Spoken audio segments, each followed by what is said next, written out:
I am speaking from São Paulo, the city São Paulo, so São Paulo Hmm. State, and that's currently the most affected area by the coronavirus.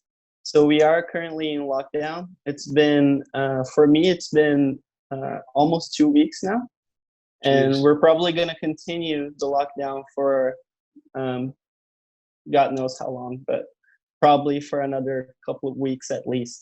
We currently have a president who denies the gravity of the situation. And so there's a huge political conflict going on right now in Brazil. Yeah. So, besides coronavirus, we also have to deal with a lot of political instability. So it's been like really, really crazy down here.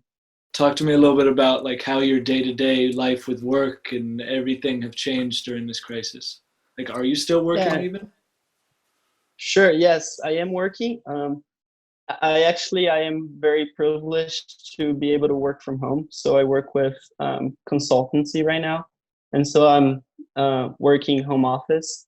But I understand that not everyone has the privilege to work from home, right? So we Hmm. are going to go through a very difficult economic period as well, a very uncertain times for us, especially here in Brazil, because a lot of workers still rely on not necessarily a formal job, so they rely on their activities day to day. They're Yeah. either independent workers or informal workers, and Hmm. so about 40% of Brazilians currently rely on that kind of work.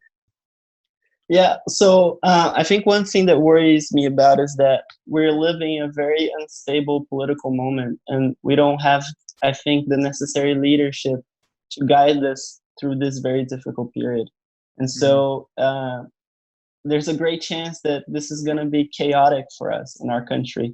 We're very lucky that we do have a public health system. So that's, I think, one big difference between Brazil and the US. We have a health system that is 100% free uh, for every Brazilian citizen, but it's not enough for the current situation that we're living.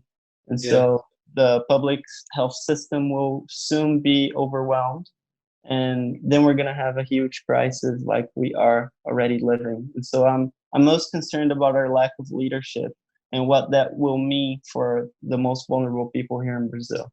Many of the challenges that we're going to have to face, or that we're facing right now, are global challenges like climate change, for example. And so we need a Hmm. global response. And this is the first time, really, in recent years that we're having to deal with such a global issue at the same time, everyone at the same time, Hmm. and so hopefully that can be inspiration for us moving forward with climate change and other important issues that we have to face. Well, Yes. Felipe, I am going to let you go, but before I do you have any final parting wisdom or advice for people that you'd like to share? Well, I think for those of you who are lucky enough to be able to stay home and be quiet for the next few days, maybe take the opportunity to really think about what this means for you individually and for the world, for us Hmm. as the human species, moving forward. I think this can be a good learning process for everyone. It can be a great learning journey.